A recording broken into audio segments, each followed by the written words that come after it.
بسم اللہ الرحمن الرحیم۔ السلام علیکم۔ ہمیں آج اپنا سبق شروع کرنا ہے سورہ نساء کی آیت نمبر 12 سے۔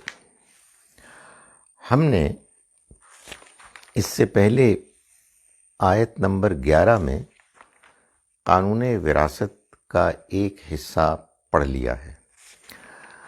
اس میں اللہ تعالیٰ نے جو احکام بیان کیے ہیں وہ یہ ہیں کہ اگر کوئی شخص اس دنیا سے رخصت ہوتا ہے اور وہ اپنے پیچھے بیٹے اور بیٹیاں چھوڑ جاتا ہے تو اس کے ترکے میں اس کے بیٹوں کو اس کی بیٹیوں سے دگنا حصہ ملے گا، مگر اگر اس کے علاوہ والدین بھی موجود ہیں تو پھر پہلے والدین میں ہر ایک کو چھٹا حصہ ملے گا، یعنی والدہ کو بھی چھٹا حصہ ملے گا اور والد کو بھی چھٹا حصہ ملے گا۔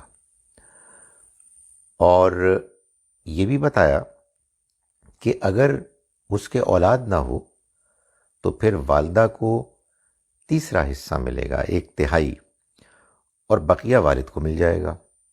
جو میں نے گزارش کی کہ اگرچہ کہ الفاظ میں نہیں لکھا مگر یہ بات واضح ہے، اس کو ایسے حذف کیا گیا ہے کہ وہ بالکل واضح ہے۔ پھر یہ بتایا کہ اگر بہن بھائی موجود ہوں تو پھر والدہ کو 1/6 ملے گا، اور بہن بھائی اس میں شریک ہو جائیں گے۔ یہ اگرچہ کہ الفاظ میں نہیں بتایا لیکن اس بات کے بیان سے واضح ہو گیا کہ والدہ کو چھٹا حصہ ملے گا، یہ بھی واضح ہو گیا کہ والد کو بھی چھٹا حصہ ملے گا، اس لیے کہ بہن بھائی اولاد کی جگہ اختیار کر لیں گے۔ لیکن یہ سب ہوگا اس کے بعد کہ اگر کوئی وصیت کی ہوگی تو وہ وصیت پوری کی جائے گی، اور اگر کوئی قرض چھوڑا ہوگا تو قرض ادا کیا جائے گا۔ یہ بات بھی واضح کر دی کہ یہ جو رشتے ہیں تمہارے والدین ہیں، تمہاری اولاد ہے، تمہارے بیوی شوہر ہیں، تم نہیں جانتے کہ ان میں کون تمہارے لیے کتنی منفعت کا ذریعہ بنتا ہے، کس کی منفعت، یوٹیلیٹی، مادی فائدہ تم کو زیادہ پہنچتا ہے، کس کو کم پہنچتا ہے۔ اللہ نے اپنے قانون وراثت میں یہ نہیں دیکھا ہے کہ کون مرد ہے اور کون عورت ہے، بلکہ یہ دیکھا ہے کہ کس کا رشتہ مرنے والے سے کس نوعیت کا ہے، اور اس رشتے کی نوعیت میں منفعت، فائدہ، یوٹیلیٹی پہنچنے کے کیا امکانات ہیں۔ یہ حصہ ہم پڑھ چکے، اور اللہ نے آخر میں فرمایا کہ ان اللہ کان علیما حکیما، اللہ جاننے والا ہے، حکمت والا ہے۔ اللہ اگر اپنا قانون دے رہا ہے تو وہ قانون اس کے علم اور حکمت پر مبنی ہے۔ ابھی اگلی آیت میں اس قانون کا بیان جاری ہے۔ فرمایا کہ وَلَكُمْ نِصْفُ مَا تَرَكَ أَزْوَاجُكُمْ، اور تمہارے لیے یعنی تم مردوں کے لیے ہے آدھا حصہ اس میں سے کہ جو تمہاری بیویاں چھوڑ جائیں، إِن لَمْ يَكُن لَهُنَّ وَلَدٌ، اگر ان کی اولاد نہ ہو، فَإِنْ كَانَ لَهُنَّ وَلَدٌ، پھر اگر ان کی اولاد ہو، فَلَكُمُ الرُّبُعُ، تو تمہیں چوتھائی حصہ ملے گا، مما ترکنا، اس میں سے کہ جو انہوں نے چھوڑا، من بعد وصیت، اس وصیت کے بعد، یوسینا بہا، جو انہوں نے کی، جو وہ کر گئیں، او دین، یا پھر جو قرض انہوں نے پیچھے چھوڑا۔ سو وصیت اور قرض کے بعد یہ معاملہ ہوگا شوہر کے معاملے میں. اور اگر کوئی شوہر مر جائے تو بیوی کا معاملہ کیا ہوگا؟ فرمایا کہ وَلَهُنَّ، اور ان کے لیے ہوگا الربع، چوتھا حصہ، مما ترکتم، اس میں سے کہ جو تم نے چھوڑا، ان لم یکن لکم ولد، اگر تمہاری اولاد نہ ہو. فإن کان لکم ولد، پھر اگر تمہاری اولاد ہو، فلہن الثمن، تو ان کے لیے آٹھواں حصہ ہوگا. مما ترکتم، اس میں سے کہ جو تم نے چھوڑا، من بعد وصیت، اس وصیت کے بعد، توصون بہا، جو تم نے کی ہو، او دین، اور قرض ادا کر دیا جائے، قرض کے ادا کرنے کے بعد. یہ اب جو کچھ بیان ہوا ہے یہ بھی پہلے نکالا جائے گا، اور پھر جو باقی بچے گا وہ اولاد کے لیے ہوگا. گویا کہ جو دولت، مال کوئی مرنے والی چھوڑ جائے، اس میں پہلے والدین اور شوہر یا بیوی کا حصہ نکلے گا، اس سے بھی پہلے وصیت اور قرض کی ادائیگی ہوگی. جو کچھ بچے گا پھر وہ اولاد میں، یا اگر اولاد نہیں ہے تو پھر بہن بھائیوں کو 1 اور 2 کے تناسب سے ملے گا. اب اس بیان کے آخر میں فرمایا وَإِن كَانَ رَجُلٌ يُورَثُ كَلَالَةً، اور اگر کسی مرد کو، او امرأۃ، یا عورت کو وارث بنایا گیا ہو، کلالتاً، اس کی رشتہ داری کی بنا پر، تو اس کا کیا معاملہ ہوگا؟ اس میں ایک تو ہمارے ہاں ایک بڑا زبردست اختلاف ہے. اختلاف کیا، بڑی آپ کہیے میجورٹی کی رائے ہے، اکثریت کی، کہ یہاں کلالہ سے مراد وہ شخص ہے کہ جو ایسے مرے کہ نہ اس کے ماں باپ ہوں اور نہ اس کی اولاد ہو.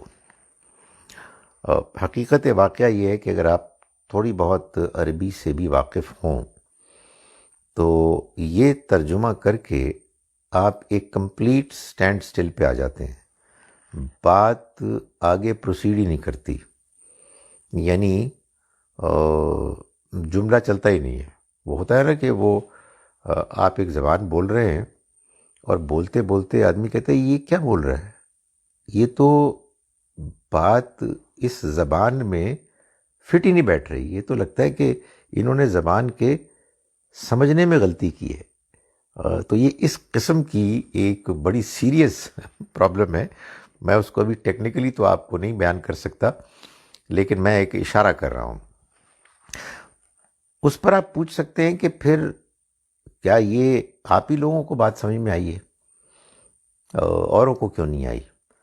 Actually that's a good question, مگر یہ کویسچن ہم سے نہ پوچھے، ان سے پوچھے کہ جنہوں نے یہ کام کیا ہے. ہوتا کیا ہے، اور یہ بڑی بڑی خطرناک بات ہے.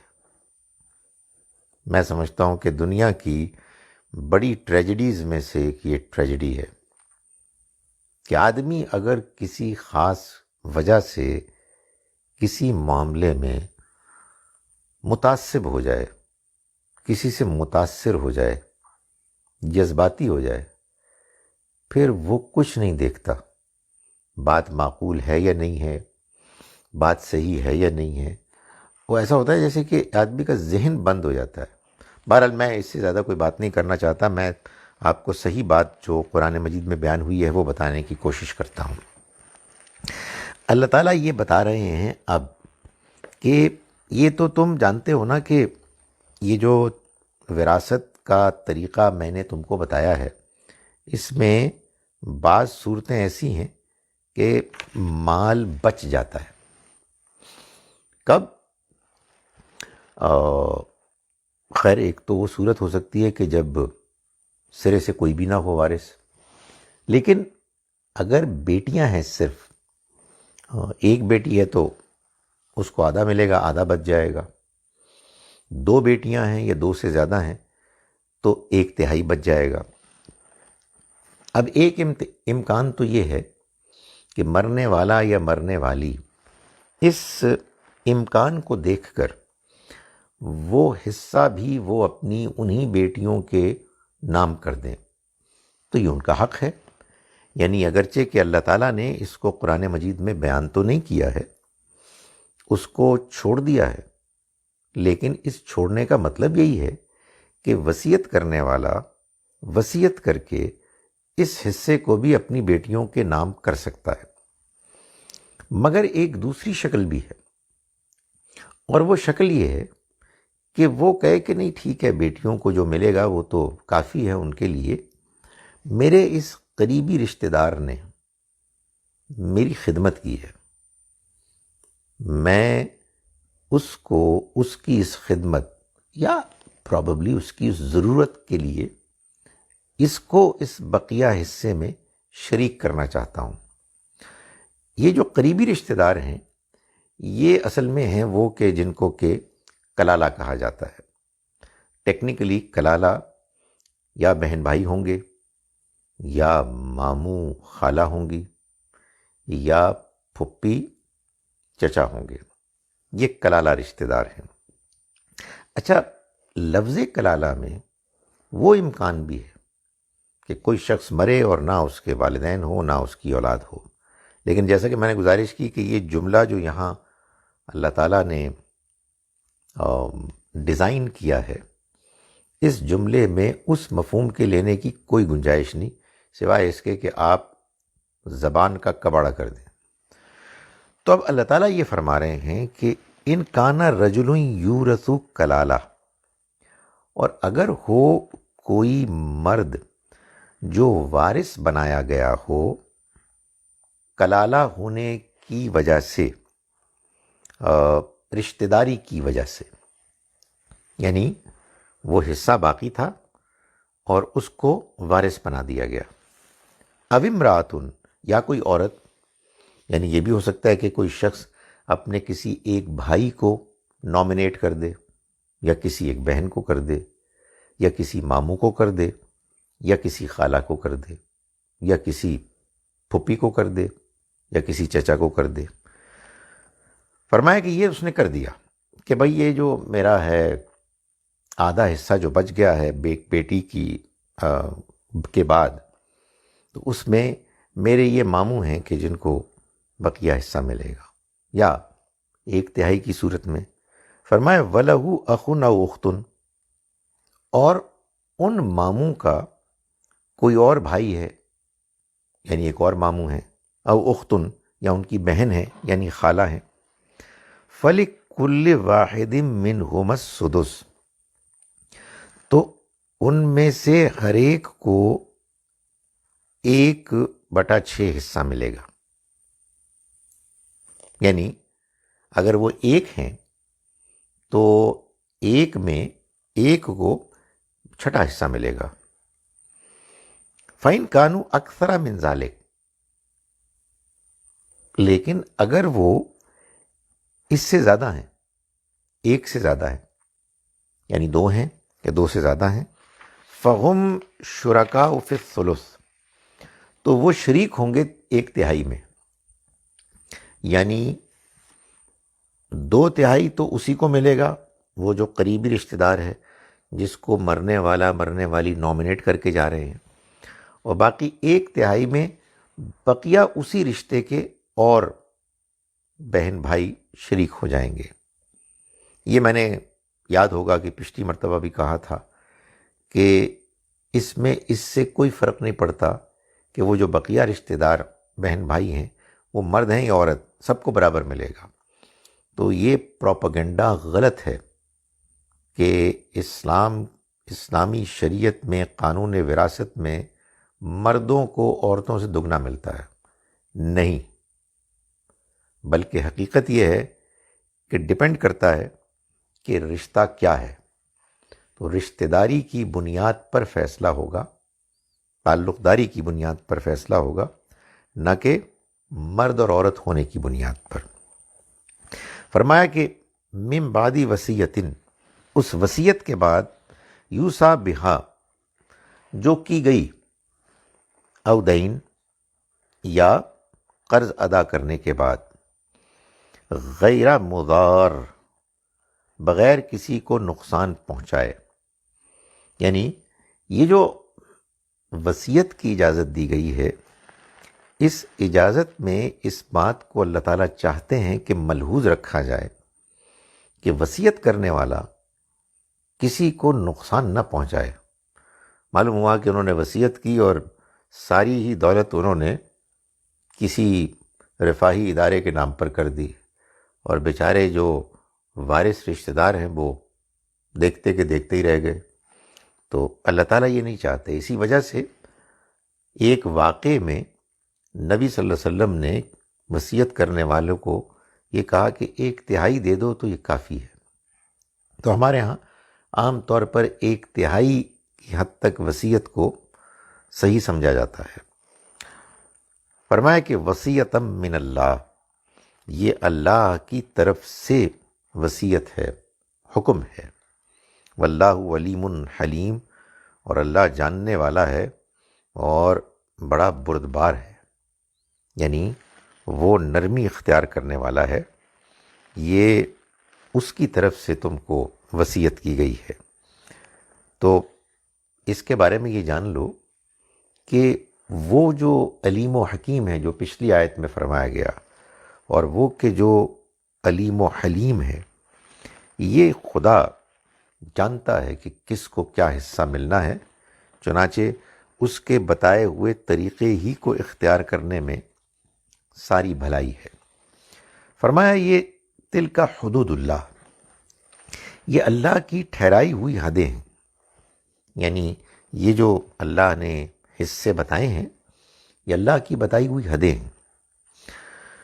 وَمَن يُطِعِ اللَّهَ وَرَسُولَهُ، اور جو اللہ اور اس کے رسول کی اطاعت کرے گا، يُدْخِلْهُ جَنَّاتٍ تَجْرِي مِن تَحْتِهَا الْأَنْهَارُ خَالِدِينَ فِيهَا، وہ داخل کرے گا اس کو ایسے باغات میں بہتی ہوں گی جن کے نیچے نہریں، خالدین فیہا، وہ ہمیشہ رہیں گے ان میں۔ وَذَلِكَ الْفَوْزُ الْعَظِيمُ، اور یہی بڑی کامیابی ہے۔ وَمَن يَعْصِ اللَّهَ وَرَسُولَهُ، اور جو اللہ اور رسول کی نافرمانی کرے گا، وَيَتَعَدَّ حُدُودَهُ، اور اس کے حدود سے آگے بڑھے گا، يُدْخِلْهُ، تو وہ داخل کرے گا اس کو نارن، آگ میں، خالدن فیہا، اس میں ہمیشہ رہنے کو، وَلَهُ عَذَابٌ مُہین، اور ان کے لیے ایک رسوا کرنے والا عذاب ہے۔ یہ بڑی سخت وعید ہے کن لوگوں کے لیے؟ یہ ابھی جو قانون وراثت بیان کیا گیا ہے، اس قانون کو اگنور کرنے والوں کے لیے۔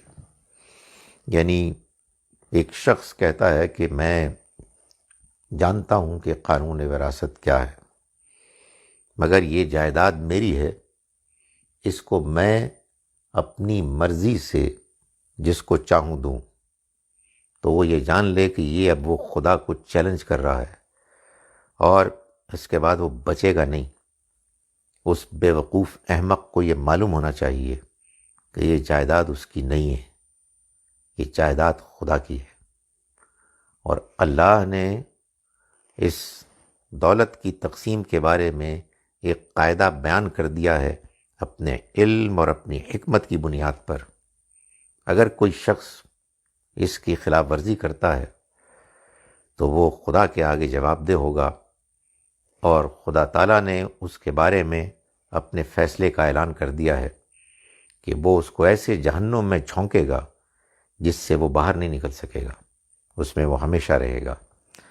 کوئی خیال کر سکتا ہے کہ یہ بڑی سخت سزا ہے، لیکن حقیقت یہ ہے کہ جو شخص ایسی حرکت کرے کہ وہ یہ کہے کہ میں نہیں دیتا اپنی بہنوں کو جائیداد میں حصہ، اس لیے کہ یہ تو بھائیوں کا ہے، زمینیں بٹ جائیں گی اور ہم ایسا نہیں کر سکتے، تو اصل میں پھر وہ اللہ کے علم، اس کی حکمت، اس کی قدرت، اس کے اقتدار سب کچھ چیلنج کر رہا ہے، اور اس کے ساتھ آدمی جی کیسے سکتا ہے۔ ابھی یہ آگے توبہ کی آیات آ رہی ہیں، اس میں بھی یہ بات واضح ہو جائے گی۔ بات یہ ہے کہ غلطیاں ہم سب کرتے ہیں، غلطیوں سے کون پاک ہے؟ انسان اس دنیا میں آیا ہے تو جہاں اللہ کی طرف سے ہمت حوصلہ لے کے آیا ہے، وہاں انسان کے ساتھ کمزوریاں بھی لگی ہوئی ہیں۔ کمزوریاں بعض اوقات بڑی کمزوریاں بھی ہوتی ہیں، لیکن اگر کوئی شخص اپنی کمزوری کو کمزوری سمجھتے ہوئے ہر غلطی کرنے کے موقع پر توبہ استغفار کرے، اللہ سے معافی مانگے، تو ہے تو وہ کمزور، لیکن بہرحال وہ باغی نہیں ہے، وہ سرکش نہیں ہے۔ ایک وہ رویہ ہے کہ انسان غلطی کرتا ہے اور اس پر ڈٹ جاتا ہے، اس کو جسٹیفائی کرتا ہے۔ یہ اب خدا تعالیٰ کو چیلنج کر رہا ہے۔ ہم جب غلطی کرتے ہیں تو کرنے کے 2 گھنٹے بعد، 12 گھنٹے بعد، 24 گھنٹے بعد ہمارا ضمیر ہم کو کاٹتا ہے، ہر ایک کو کاٹتا ہے، لیکن بعض لوگ اپنے ضمیر کی آواز کو دبا دیتے ہیں اور وہ یہ کہتے ہیں کہ نہیں مانتے ہم، تو پھر اس کے بعد ایسے باغیوں کی یہی سزا ہے۔ اور آخر میں فرمایا کہ وَلَهُمْ عَذَابٌ مُهِينٌ، ان کے لیے اہانت آمیز، انسلٹنگ عذاب ہے، اس لیے کہ یہ وہ لوگ ہیں کہ جنہوں نے اپنے بارے میں یہ طے کیا کہ وہ عزت والے صاحب اقتدار ہیں، ان کی ناک اونچی ہے، وہ یہ نہیں کر سکتے کہ اپنی جائیداد کو ایسے تقسیم کریں کہ جس میں ان کی مرضی کی بجائے کسی اور کی مرضی چلے۔ تو اللہ تعالیٰ نے فرمایا کہ ان نام نہاد عزت داروں کو، ان لوگوں کو کہ جو عزت چاہتے ہیں، ذلت کی رسوائی کی سزا ملے گی۔ فرمایا کہ واللاتی یاتین الفاحشۃ من نسائکم۔ اب یہ معاشرے کی اصلاح کا جب موضوع چل پڑا تو جو معاشرے کی برائیاں ہیں، اس میں مسائل ہیں، ان سب کو ایک ایک کر کے اللہ تعالیٰ لے رہے ہیں۔ فرمایا اور وہ عورتیں کہ جو بدکاری کرتی ہیں، یعنی زنا کرتی ہیں، من نسائکم، تمہاری عورتوں میں سے۔ یہ اصل میں جس انداز میں بات بیان کی گئی ہے، یہ محض سادہ زناکاری کا بیان نہیں ہے، بلکہ یہ معلوم ہوتا ہے کہ یہ مستقل اس کام کو ایک کاروبار کی حیثیت سے کرتی ہیں۔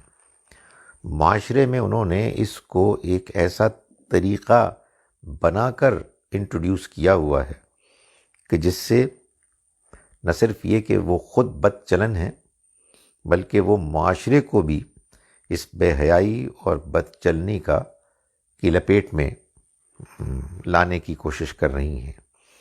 تو فرمایا کہ وہ عورتیں کہ جو بدکاری کا ارتکاب کرتی ہیں تم میں سے، فَاسْتَشْهِدُوا عَلَيْهِنَّ أَرْبَعَةً مِّنْكُمْ، تو ان پر 4 گواہ ٹھہرا لو۔ 4 گواہ ہونے چاہیے کہ جو یہ گواہی دیں کہ ہم جانتے ہیں کہ انہوں نے اپنے علاقے میں اس کاروبار کو باقاعدہ ایک شکل دی ہوئی ہے کہ جس کے نتیجے میں لوگ آتے جاتے ہیں اور یہ صاف معلوم ہوتا ہے کہ یہ بدکاری کا کاروبار ہو رہا ہے۔ فرمایا فَإِن شَهِدُوا، پھر اگر وہ گواہی دے دیں، یعنی وہ 4 گواہ، فَأَمْسِكُوهُنَّ فِي الْبُيُوتِ، تو تم روک لو ان کو، بند کر دو ان کو ان کے گھروں میں، یعنی قید کر لو انہیں،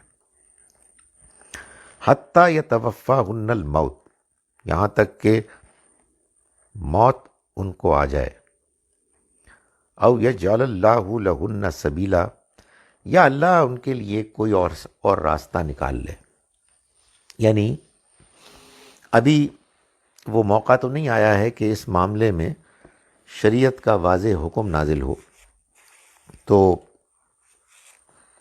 وقتی طور پر اللہ تعالیٰ یہ ہدایت دے رہے ہیں کہ تم ان کے گھروں میں بند کر دو، یہ باہر نہ نکل سکیں، اور وہ کاروبار جو ہو رہا ہے وہ کاروبار بند کر دیا جائے. واللذان یأتیانہا، اور وہ دو، یعنی دو مرد اور عورت جو آئیں اس کا ارتکاب کرتے ہوئے منکم تم میں سے، فعزوہما، تو ان دونوں کو سزا دو، ایذا دو. فَإِن تابا و اصلحا، پھر اگر ان دونوں نے توبہ کی اور اصلاح کی، فَأَعْرِضُوا عَنْهُمَا، تو پھر ان سے اعراض کرو. یعنی مزید الجھنے کی ضرورت نہیں ہے. توبہ کی یعنی وہ نادم ہوئے، شرمندہ ہوئے، انہوں نے اپنی ندامت کا اظہار کیا، اور اصلاح کی. معلوم ہوا کہ یہ توبہ کی شرائط میں سے کہ آپ توبہ کریں اور آپ اس اپنے فیصلے کو، اپنے اس شرمندگی کے اظہار کو ایسے امپلیمنٹ کریں کہ آپ پوری طرح سے اپنے آپ کو اس برائی سے بچا رہے ہیں کہ جس کا ارتکاب آپ نے کیا تھا، جس پر آپ نادم ہوئے اور آپ نے توبہ کی. فرمایا کہ یہ تم کرو، یہ وہ کرے. ان اللہ کان توابا رحیما، یقیناً اللہ توبہ قبول کرنے والا ہے اور رحم کرنے والا ہے.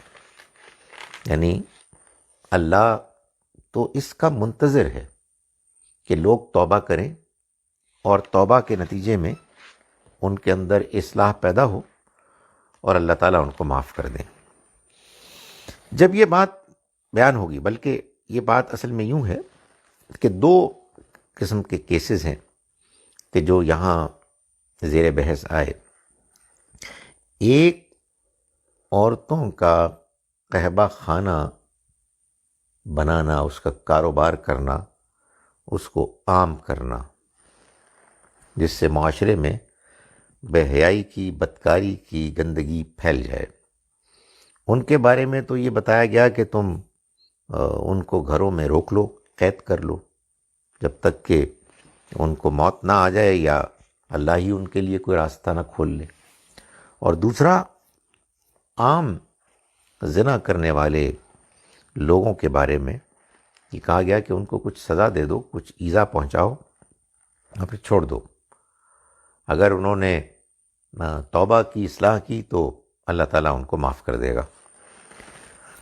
ان دونوں کے بارے میں قرآن مجید میں پھر احکام آ گئے. یہ تو وقتی ایک تدبیر تھی، وہ اپنے ظاہری بیان سے بھی ایسے ہی لگ رہی ہے، لیکن پھر ان کے لیے احکام آئے سورہ مائدہ میں، آیت نمبر 33 میں، جہاں یہ کہا گیا کہ جو زمین میں فساد مچائیں گے، اس طرح کی برائیاں کریں گے کہ جس سے معاشرہ اس کی لپیٹ میں آ جائے گا، تو ان کی پھر سزائیں بیان کی گئیں، جن میں عبرتناک طریقے سے قتل کرنا بھی ہے. جو پہلی سزا بیان ہوئی ہے سورہ مائدہ کی آیت نمبر 33 میں، جس کے تحت نبی اکرم صلی اللہ علیہ وسلم نے ایسے بعض مجرموں کو رجم کی سزا دی، جو عبرتناک طریقے سے قتل کرنے کی ایک شکل ہے قرآن ہی کے مطابق. دوسرا، ان لوگوں کا معاملہ کہ جو ایک وقتی طور پر ایک تعلق کی وجہ سے بدکاری کرتے ہیں اور وہ پکڑے جائیں اور ان پر 4 گواہ ان کے خلاف گواہی دیں. تو سورہ نور، سورہ نمبر 24 کی آیت نمبر 2 میں یہ بتایا گیا کہ ان میں ان کی سب سے زیادہ بڑھی ہوئی میکسیمم سزا وہ 100 کوڑے ہے، جو لوگوں کے سامنے ان کو یہ سزا دی جائے گی.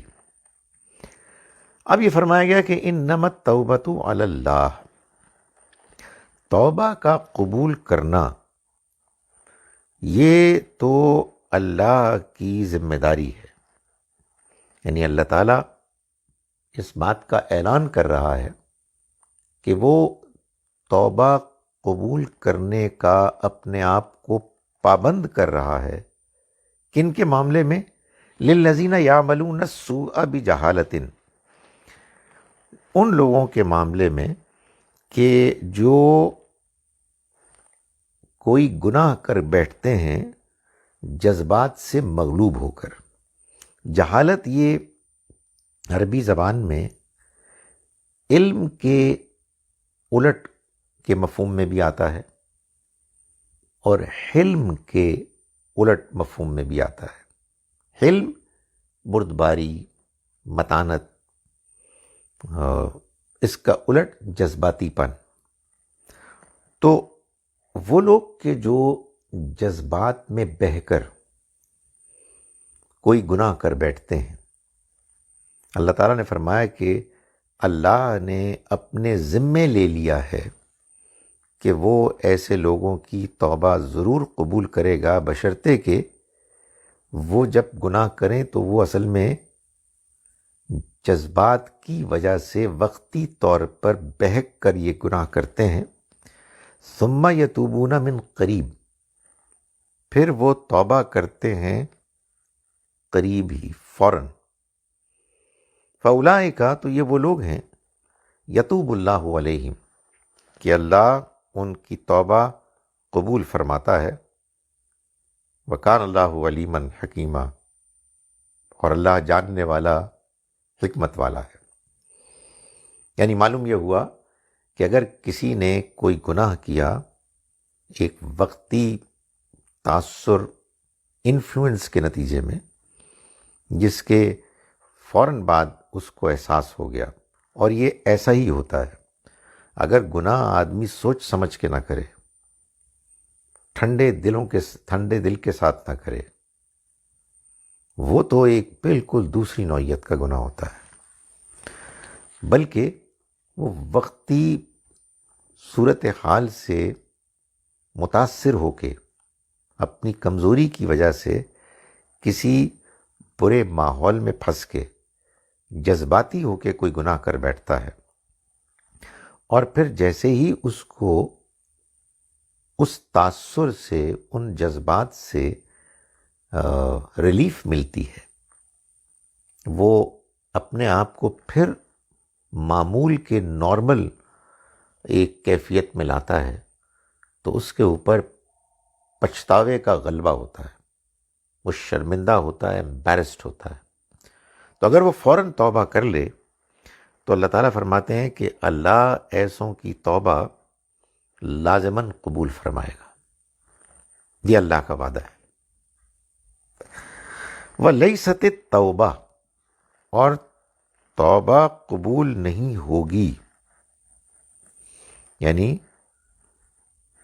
اللہ نے یہ طے کیا ہوا ہے کہ کچھ لوگوں کی توبہ لازماً قبول ہوگی، اور اس نے طے کیا ہوا ہے کہ کچھ لوگوں کی توبہ لازماً قبول نہیں ہوگی.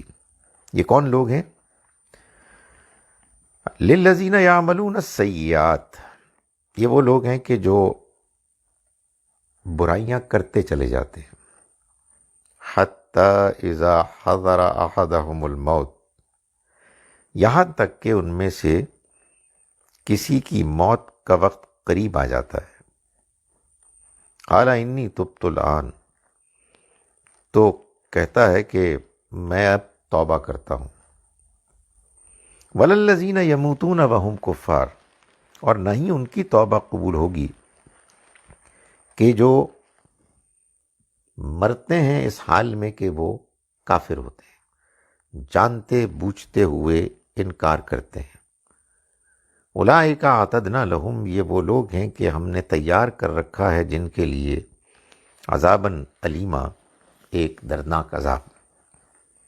سو معلوم ہوا کہ یہ ایک دوسری سچویشن ہے جس میں ایک شخص برائی کرتا ہے اور برائی کرتا چلا جاتا ہے، وہ برائی کو انجوائے کرتا ہے اور اس کے بارے میں اس کا چھوڑنے کا کوئی ارادہ سامنے نہیں آتا، اور وہ توبہ کرتا ہے جب موت اس کے قریب آ جاتی ہے۔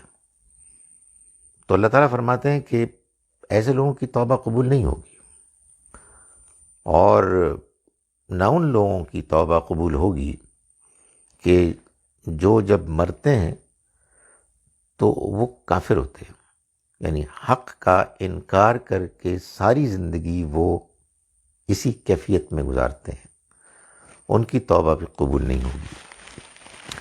یہ کیا معاملہ ہے؟ ایک بات تو یہ واضح ہو گئی کہ یہ نہیں ہے کہ بس آپ نے کہا کہ جی میں کسی موقع پہ توبہ کر لوں گا تو میری توبہ قبول ہو جائے گی، نہیں۔ اللہ کے ہاں توبہ کے قبول کرنے کا ایک ضابطہ، ایک قانون، ایک پالیسی ہے۔ اگر تو آدمی نے کوئی غلطی کی اور وہ ایک وقتی جذبات کے گھیرے میں آ گیا اور اس نے فوراً گناہ کے بعد توبہ کر لی، تو عالم کا پروردگار کہہ رہا ہے کہ میں اس کی توبہ قبول کروں گا، اور وہ بہت توبہ قبول کرنے والا، مغفرت کرنے والا ہے۔ لیکن اگر کوئی شخص برائی کو اپنا معمول بنا لیتا ہے تو پھر اس کی توبہ قبول نہیں ہوگی۔ قرآن اپنے اس بیان میں کنسسٹنٹ ہے۔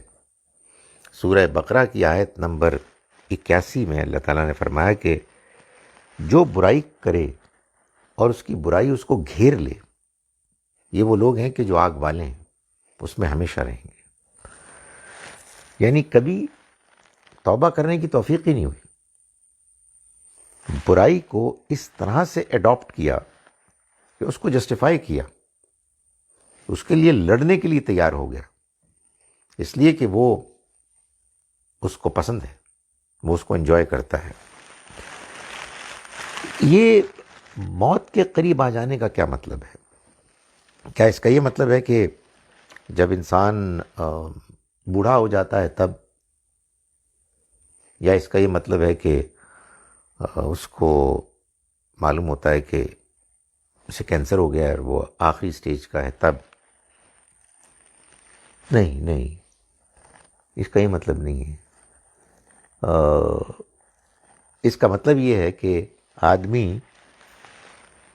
موت کے فرشتے کو دیکھ لیتا ہے، یعنی موت سے پہلے موت کو دیکھ لیتا ہے۔ یہ بات کئی لوگوں کے دنیا سے رخصت ہونے سے پہلے کے واقعات کو سامنے رکھ کر معلوم ہوتی ہے کہ اگر سب انسانوں کے لیے نہ صحیح، اگرچہ کہ میں اس امکان کو خارج نہیں کر سکتا کہ سبھی انسانوں کے لیے معاملہ ہوتا ہے، لیکن بہرحال بہت سوں کا معاملہ ہمارے نوٹس میں تو نہیں آتا، اور نہ ابھی ہم مرے ہیں کہ ہم یہ رپورٹ پیش کر سکیں۔ لیکن بہرحال یہ طے شدہ بات ہے کہ بہت سے لوگوں کے معاملے میں جو اس دنیا سے رخصت ہو چکے ہیں، ہم کو یہ بات معلوم ہوئی ہے، یا براہ راست یا بالواسطہ انڈائریکٹلی، کہ ان کی موت سے پہلے ان کو یقین ہو چلا تھا کہ وہ مرنے والے ہیں۔ یہ جو ان کا یقین کی کیفیت میں آ جانا ہے، وہ اس کا اظہار ان کی سٹیٹمنٹ سے، ان کے طور طریقوں سے ہوتا ہے۔ یہ کیوں ہوتا ہے؟ ایسا ہی معلوم ہوتا ہے کہ ان کو فرشتے نظر آ جاتے ہیں، یا فرشتوں کے ذریعے سے ان کو یقین دلا دیا جاتا ہے کہ اب وہ جا رہے ہیں۔ یہ کتنا دیر پہلے ہوتا ہے؟ چند منٹ پہلے، چند گھنٹے پہلے، چند دن پہلے، چند ہفتے پہلے، آئی ڈونٹ نو۔ زیادہ امکان یہ لگتا ہے کہ ویری کرتا ہے، varies from person to person. اس موقع پر جب انسان کو یقین ہو جائے کہ اس کی موت آنے والی ہے اور وہ توبہ کرے تو اللہ تعالیٰ اس توبہ کو قبول نہیں کرتے. کیوں نہیں کرتے؟ اس لیے نہیں کرتے کہ وقت ختم ہو گیا. اصل میں میرے اور آپ کا جو امتحان ہے، میرا اور آپ کا، یہ امتحان ہے غیب کا امتحان. یعنی ہم ایک ایسی دنیا میں رہ رہے ہیں جس میں اصل حقیقتیں، اللہ، آخرت، فرشتے، وحی، یہ ہماری آنکھوں سے اوجھل ہیں، ہم ان کو نہیں دیکھ سکتے. اور اس وجہ سے اب یہ امتحان ہے. ہم ان کو مانتے ہیں تو دلائل کی بنیاد پر مانتے ہیں، ہم نے ان کو نہیں دیکھا. اگر ہم ان کو دیکھ سکتے ہوتے تو پھر یہ امتحان نہ ہوتا، پھر برائی ہو نہیں سکتی تھی. تو جب انسان موت سے دوچار ہونے والا ہو اور اس کو اپنی موت کا اتنا یقین ہو چکا ہو کہ وہ گھر والوں کو بتا رہا ہو کہ اب میرا وقت آ چکا ہے، صاف الفاظ میں یا اشارتاً، تو اس کے بعد وہ توبہ نہیں کر سکتا، یعنی اس کی توبہ قبول نہیں ہوگی. حقیقت واقعہ یہ ہے کہ ایسے لوگ توبہ کیا کریں گے، اس لیے کہ وقت تو سر سے، پانی تو سر سے گزر گیا. یہ امتحان غیب کی دنیا کا امتحان ہے. جب غیب ختم ہو گیا اور فرشتے کے جو غیب کی دنیا سے تعلق رکھتے ہیں وہ ظاہر ہو گئے، تو آپ سمجھیں کہ چاہے سانس انسان لے بھی رہا ہو، چاہے چند دن اور جی بھی لے، اس کا امتحان ختم ہو چکا ہے. اس لیے کہ امتحان تو غیب میں رہتے ہوئے اللہ سے ڈرنے، اللہ کی فرما برداری کرنے کا امتحان تھا. یہ دائرے کے بیان جب ہو گیا تو اب ایک سوال باقی رہ گیا کہ یہ بھی معلوم ہو گیا کہ جو جذبات میں بہہ کر کوئی گناہ کرے اور فوراً توبہ کر لے تو اس کی توبہ قبول ہو جاتی ہے. یہ بھی معلوم ہو گیا کہ جو موت کو اپنے سامنے دیکھ کر توبہ کرتا ہے اس کی توبہ قبول نہیں ہوتی ہے. درمیان والوں کا کیا بنے گا؟ یعنی مطلب یہ ہے کہ ایسا تو نہیں ہوا کہ گناہ کرنے کے فوراً بعد جیسے ہی جذبات کا غلبہ ختم ہوا توبہ کی، ایسا بھی نہیں ہوا. مگر یہ بھی نہیں ہوا کہ موت کو سامنے دیکھ کے توبہ کی. کہیں درمیان میں کوئی 2-4 سال بعد، 10-20 سال بعد توبہ کی، تو ان کا کیا بنے گا؟ قرآن مجید کا یہ مقام اس بارے میں خاموش ہے. خاموش جہاں امید پیدا کرتی ہے خاموشی، وہیں پر ایک خوف بھی پیدا کرتی ہے. اور معلوم یہ ہوتا ہے کہ یہ بیم و رجا، خوف اور امید کے درمیان کی کیفیت ہی مطلوب ہے. ہم اللہ کے آگے گڑ گڑاتے رہیں، اس سے امید کے ساتھ معافی مانگتے رہیں،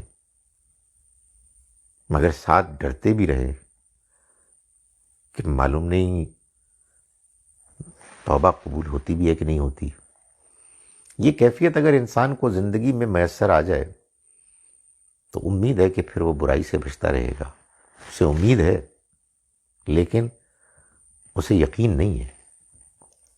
ایسے لوگوں کے بارے میں یہ بات صحیح محسوس ہوتی ہے کہ نبی اکرم صلی اللہ علیہ وسلم یعنی مسلمانوں کے معاملے میں ان کی سفارش کریں گے، اس لیے کہ اللہ چاہے گا کہ ان کی سفارش ہو، اور ان کو حضور کی سفارش کی وجہ سے اللہ تعالیٰ ان کو معاف کر دے گا، ان کی توبہ کی سنسیریٹی کی وجہ سے. اصول قانون جو بنایا اس میں تو یہ فٹ نہیں آتے، نہ مستحق بنتے ہیں، نہ محروموں کی کیٹیگری کو بلانگ کرتے ہیں.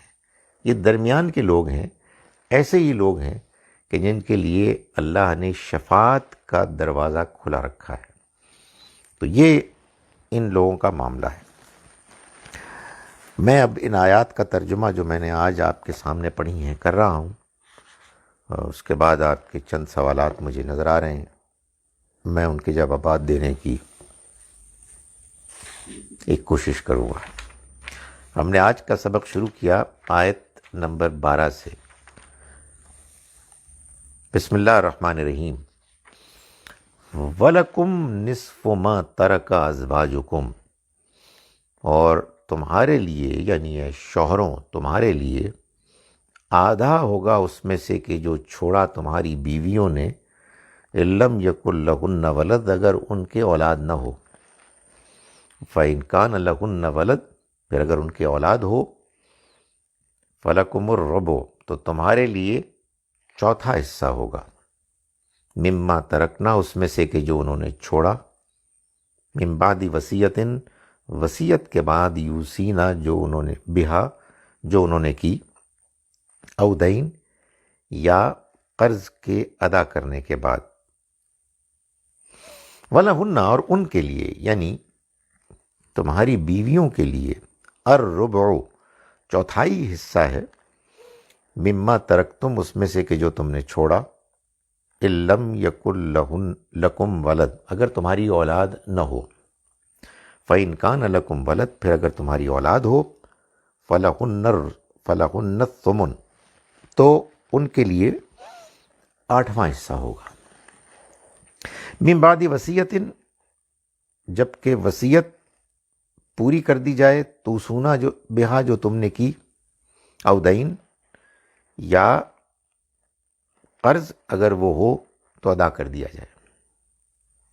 وَإِنْ كَانَ رَجُلٌ يُورَثُ کلالہ، اور اگر کوئی مرد ہو کہ جو وارث بنایا گیا ہو، کلالہ یعنی رشتہ دار ہونے کی وجہ سے، اب امراتن، یا کوئی عورت ہو، وَلَهُ أَخٌ أَوْ أُخْتٌ، اور اس کا کوئی بھائی یا بہن ہو، فَلِكُلِّ وَاحِدٍ مِّنْهُمَا السُّدُسُ، تو ان میں سے ہر ایک کے لیے چھٹا حصہ ہوگا، فَإِنْ كَانُوا أَكْثَرَ مِنْ ذَلِكَ، اور اگر وہ ہوئے پھر اس سے زیادہ، یعنی ایک سے زیادہ،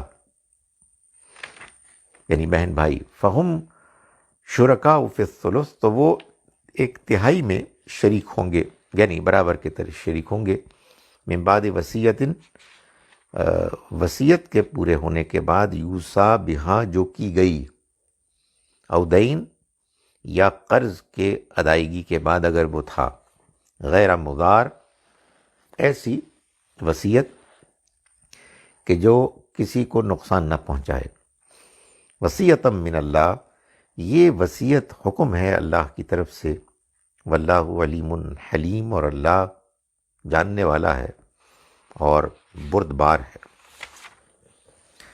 تلک حدود اللہ، یہ اللہ کی حدود ہیں، ومن یطع اللہ ورسولہ، اور جو اللہ اور اس کے رسول کی اطاعت کرے گا، یدخلہ، وہ داخل کرے گا اس کو، جنات تجری من تحتها الانہار، ایسے باغات میں کہ بہتی ہوں گی جن کے نیچے نہریں، خالدین فیہا، وہ رہیں گے ہمیشہ ان میں، وذالک الفوز العظیم، اور یہ بڑی کامیابی ہے، ومن یعص اللہ ورسولہ، اور جو نافرمانی کرے گا اللہ اور اس کے رسول کی، ویتعدی حدودہ، اور اس کے حدود سے آگے بڑھے گا، یدخلہ نارا خالدا فیہا، وہ داخل کرے گا ان کو آگ میں، اس میں ہمیشہ رہیں گے، وَلَهُ عذاب مہین، اور اس کے لیے ذلت آمیز عذاب ہوگا، واللاتی یأتین الفاحشہ، اور وہ عورتیں کہ جو بدکاری کرتی ہیں، من نسائکم، تمہاری عورتوں میں سے، فاستشہدوا علیہن اربع منکم، تو ان پر گواہ ٹھہرا لو 4 گواہ تم میں سے، فَإِن شَهِدُوا، پھر اگر وہ گواہی دیں، فَأَمْسِكُوهُنَّ، تو تم روک لو ان کو، فِي الْبُيُوتِ، گھروں میں، حَتَّى يَتَوَفَّاهُنَّ الْمَوْتُ، یہاں تک کہ ان کو موت آ جائے، أَوْ يَجْعَلَ اللَّهُ لَهُنَّ سَبِيلًا، یا اللہ ان کے لیے کوئی اور راستہ کھول دے، واللذان یأتیانہا، اور وہ کہ جو اس جرم کا ارتکاب کریں دو منکم تم میں سے، فعزوہما، تو تم ان کو اذیت دو، فَإِن تابا وَأَصْلَحا، پھر اگر وہ دونوں توبہ کر لیں اور اصلاح کر لیں، فَأَعْرِضُوا عَنْهُمَا، تو تم ان سے اعراض کرو، ان اللہ کان توابا رحیما، اللہ یقیناً توبہ قبول کرنے والا، رحم کرنے والا ہے۔ انما التوبۃ علی اللہ، توبہ کا قبول کرنا تو اللہ کے اوپر لازم ٹھہرا، للذین یعملون السوء، ان لوگوں کے حق میں کہ جو کوئی برائی کرتے ہیں، بجہالت، جذبات سے مغلوب ہو کر، ثم یتوبون من قریب، پھر وہ فوراً توبہ کر لیتے ہیں، فاولئک یتوب اللہ علیہم، تو یہ وہ لوگ ہیں کہ اللہ ان کی توبہ قبول کرے گا، کان اللہ علیما حکیما، اور اللہ علم والا، حکمت والا ہے۔ ولیست التوبہ، اور توبہ قبول نہیں ہوگی، للذین یعملون السیئات، ان لوگوں کی کہ جو برائی کرتے چلے جاتے ہیں، حتی اذا حضر احدہم الموت، یہاں تک کہ ان پر موت آ جاتی ہے، قال انی تبت الآن، تو وہ کہتا ہے کہ میں اب توبہ کرتا ہوں، وللذین یموتون وہم کفار، اور نہ ہی ان کی توبہ قبول ہوگی کہ جو مرتے ہیں اس حال میں کہ وہ انکار، جان بوجھ کر انکار کرنے والے ہوتے ہیں، اولئک اعتدنا لہم عذابا الیما، یہ وہ لوگ ہیں کہ ہم نے تیار کر رکھا ہے ان کے لیے ایک دردناک عذاب۔ اقول قولی ھذا واستغفر اللہ لی ولکم۔ آئیے جناب اب دیکھیں کہ کیا سوالات کا سلسلہ ہے۔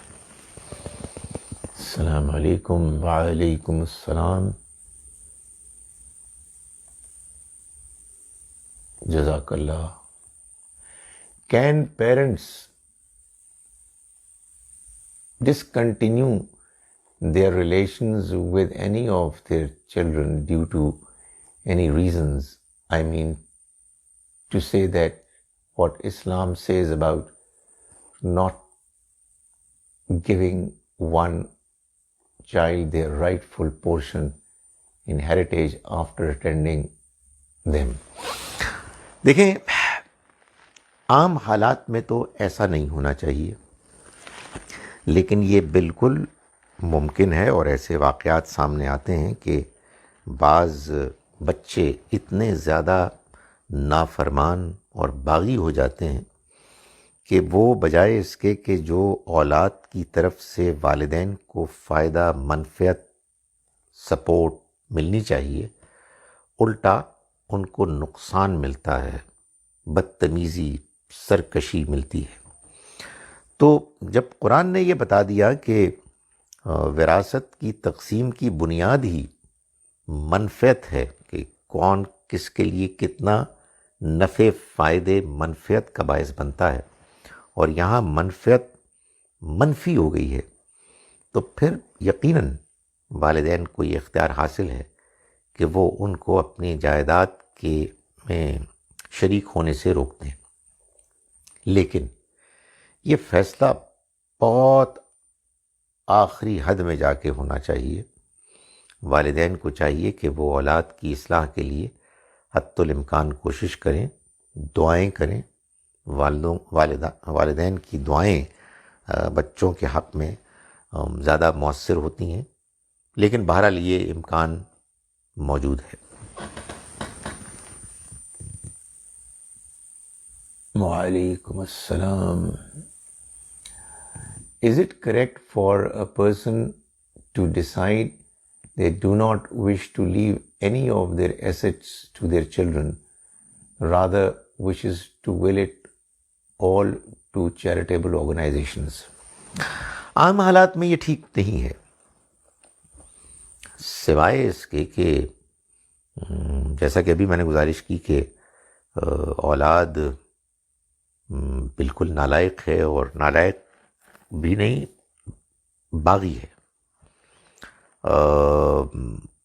یہ جو اولاد کے ساتھ تعلق ہے، یہ بڑا قیمتی تعلق ہے، اور ہم نہیں چاہیں گے کہ ہم دنیا سے رخصت ہوں اور اپنی اولاد کی دعاؤں سے محروم ہو جائیں.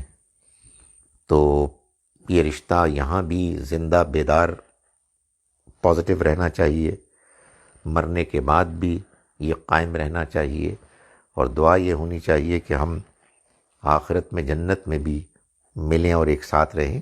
چھوٹی موٹی رنجشیں، غلط فہمیاں یہ رہتے ہیں. البتہ اگر ایشو بہت سیریس ہے اور کوئی سرے سے کوئی دلچسپی نہیں لے رہا والدین میں، بہت انسلٹ کرتے ہیں اور تکلیف پہنچاتے ہیں، تو ایک آخری حد تک جو آخری چارہ کار کے طور پر ایک پاسبلٹی ہے، مگر یہ بڑی ریموٹ پاسبلٹی ہے. عام حالات میں تو اس کو سوچنا بھی نہیں چاہیے. نبی اکرم صلی اللہ علیہ وسلم نے جب کسی صاحب کے اوپر اس بات کا غلبہ تھا کہ وہ سب کچھ دے دیں اللہ کی راہ میں، تو ان کو تلقین کی اور آہستہ آہستہ لاتے لاتے 1/3 پر آپ نے فرمایا کہ ہاں 1/3 بہت ہے. مطلب یہ ہے کہ ایسا نہیں ہونا چاہیے کہ پیچھے آدمی کچھ بھی نہ چھوڑ کے جائے، سوائے اس کے کہ کوئی بالکل ایکسیپشنل کیس ہو. اگر کسی مرد کی صرف 5 بیٹیاں ہی ہوں اور وہ اپنی زندگی ہی میں اپنا گھر باقی بیٹیوں اور دامادوں کی مشاورت سے ایک شادی شدہ بیٹی کے نام لگا دے، وہ ان کے ساتھ ہی رہتی ہے، جبکہ وہ بیٹی اپنی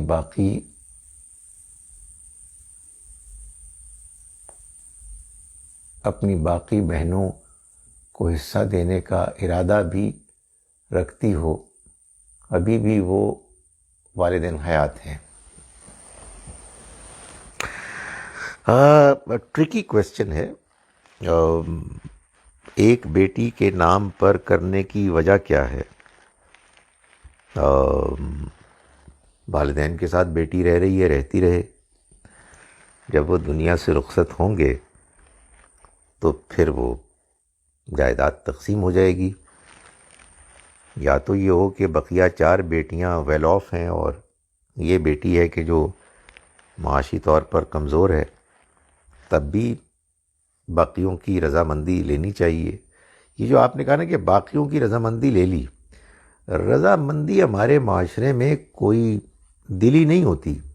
وہ شرما شرمی میں کہتے ہیں جی کہ برا لگے گا اگر ہم نہیں ہاں کریں گے. تو ظاہر ہے کہ ہر فیصلہ کیس ٹو کیس بیسس پہ ہونا چاہیے. اگر اس میں معلوم ہوتا ہے کہ سب راضی ہیں، کوئی زیادتی نہیں ہو رہی ہے، ایک پلان ہے جس میں سب کا بھلا نظر آ رہا ہے، اس میں میں تو کمفرٹیبل نہیں ہوں کہ بیٹی نے کمٹمنٹ کی ہوئی ہے کہ جب موقع آئے گا تو وہ تقسیم کر دے گی.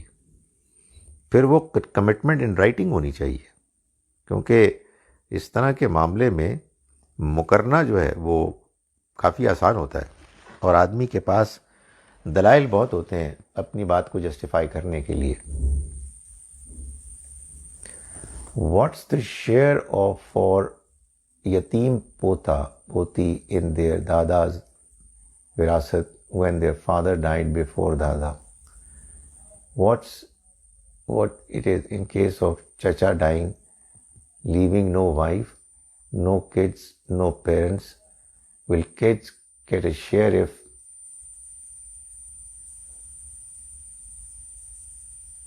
the deceased is dead? Brother of the deceased is dead. Presently, Hanafi give no share. دیکھیں، پہلے کیس میں تو میں کل بھی یہ بتا چکا ہوں کہ پوتے پوتیوں کو وراثت میں وہی حصہ ملنا چاہیے کہ جو ان کے مرحوم باپ کا تھا. اس کے اگینسٹ قرآن میں کچھ بھی نہیں ہے.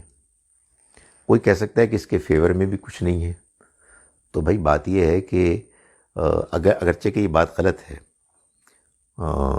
قرآن مجید میں اولاد کا ذکر ہے اور کوئی ذکر نہیں ہے، تو یہ بات بالکل آبویس اور امپلائیڈ ہے کہ جب اولاد فوت ہو گئی باپ کے یعنی دادا کی زندگی میں اور پوتے پوتیاں موجود ہیں، تو دادا کے انتقال پر انہی کو حصہ ملے گا، یعنی جو مرحوم بیٹے کی اولاد ہیں۔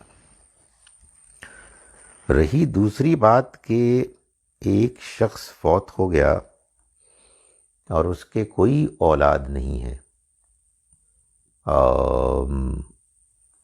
بتیجے بتیجیاں ہیں، بھائی بھی فوت ہو گیا ہے، تو بھائی ایسا شخص جب فوت ہوتا ہے تو اچانک تو نہیں فوت ہو جاتا نا، وہ تو جانتا ہے کہ وہ دنیا سے رخصت ہو رہا ہے اور کوئی بھی اس کا وارث نہیں ہے، تو وہ پھر یا تو وصیت کر کے جائے گا، لیکن ظاہر ہے میں امیجن کر رہا ہوں کہ اس میں وصیت نہیں ہوئی، تو پھر قریب ترین مرد رشتہ داروں میں حصہ تقسیم ہو جائے گا۔ اس شکل میں نبی صلی اللہ علیہ وسلم نے یہی فیصلہ بیان فرمایا ہے، اور اس کے علاوہ کسی اور فیصلے کو چنانچہ امپلیمنٹ نہیں کیا جا سکتا۔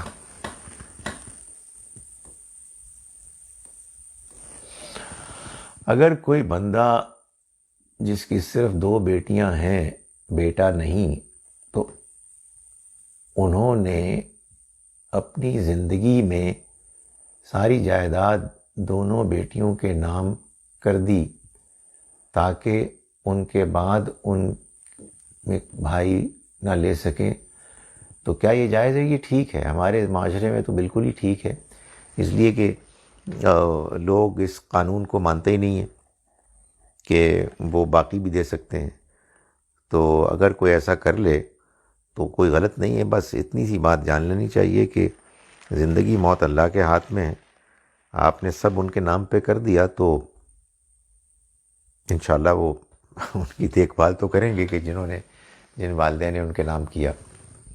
کیا حیض میں عورتیں روزہ رکھ سکتی ہیں؟ نہیں رکھ سکتی، یہ ہمارے اس دین کا حصہ ہے، یہ قانون کہ جو ہم کو سنت کے ذریعے سے ملا ہے۔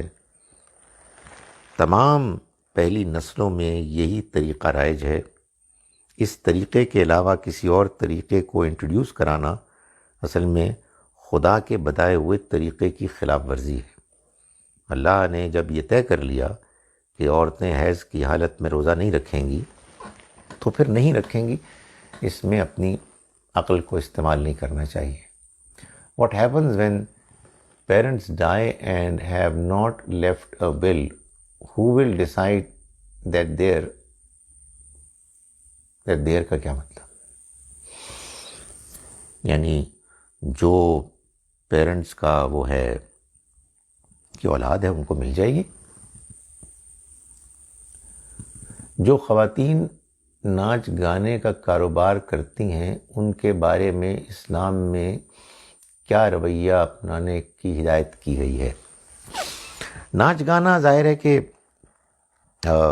بدکاری نہیں ہے، لیکن بے حیائی ہے، ان کو اس سے روکنا چاہیے، اور ظاہر ہے کہ معاشرے میں ان کے لیے کوئی ایڈجسٹمنٹ، آلٹرنیٹیو، کوئی متبادل طریقہ ذریعہ آمدنی ان کو مہیا کرنا چاہیے۔ لیکن بہرحال مسلمان معاشرے میں بے حیائی کو پھیلانے کی اجازت تو نہیں دینی چاہیے، لیکن یہ وہ چیز نہیں ہے جس کا ذکر ابھی میں نے کیا، وہ تو اصل میں پراسٹیٹیوٹس کے بارے میں ہے۔ What happens when parents die, have not left a will?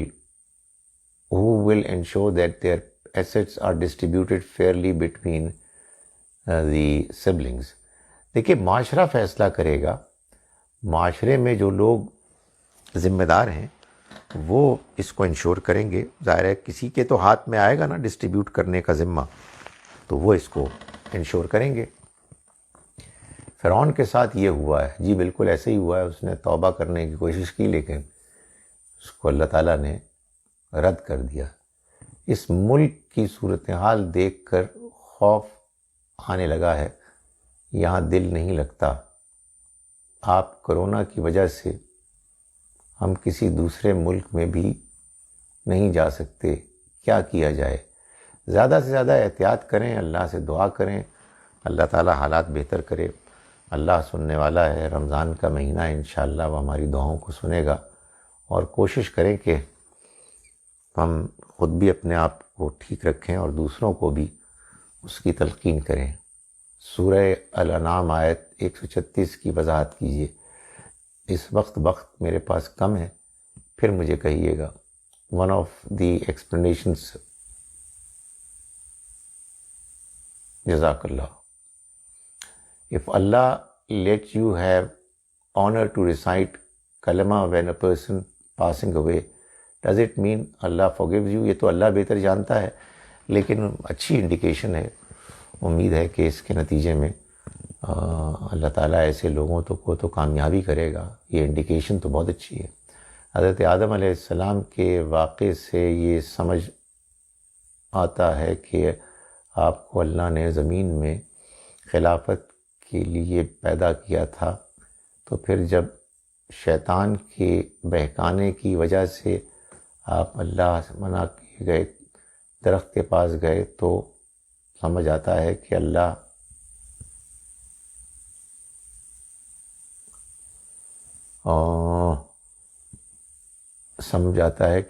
نے